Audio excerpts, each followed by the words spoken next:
Alright, this is not supposed to be happening yet. The Galaxy S26 Ultra isn't even officially out. And somehow, camera samples are already floating around the internet. Not blurry leaks, not potato quality shots, actual retail unit photos. And yes, they're being compared directly to the Galaxy S25 Ultra. So here's what's going on.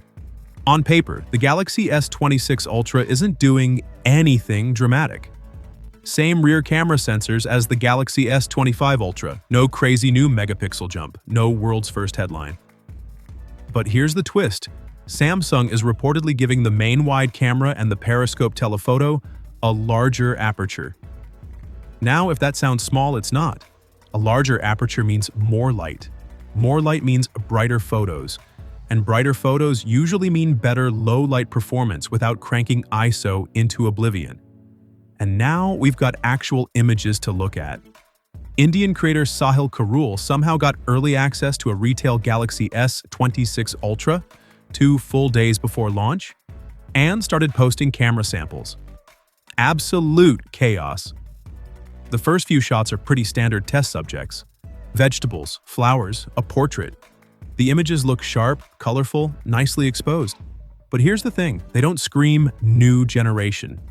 If you just saw them on your feed, you probably wouldn't instantly know they're from the S26 Ultra. But then comes the interesting part. There's one comparison shot taken side by side with the Galaxy S25 Ultra. Same scene, same lighting, and the S26 Ultra image looks noticeably brighter and slightly sharper. Shadows are lifted. The subject pops more. It just looks cleaner. Now, before we get carried away, this does not automatically mean the S26 Ultra has better cameras overall.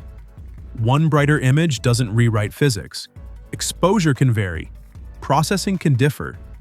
Lighting conditions can shift slightly. But it does suggest that the aperture tweak might actually be doing something meaningful in real-world conditions. And honestly, that's kind of refreshing. Because instead of chasing insane 200 megapixels to 300 megapixels jumps or slapping on gimmicky sensors, Samsung might be refining what already works. Same hardware foundation, better light intake, smarter tuning. If that's the direction, I'm interested. The real test, though, is going to be full comparisons. Night mode, zoom, portraits, video, dynamic range. That's where we'll see if this is a subtle improvement or a genuine step forward. And with a launch literally days away, we won't have to wait long. So now I'm curious, if the Galaxy S26 Ultra ends up delivering slightly brighter, cleaner images without changing the sensors, is that enough of an upgrade for you? Or are you waiting for a bigger leap? Let me know what you think, and as always, I'll catch you in the next one.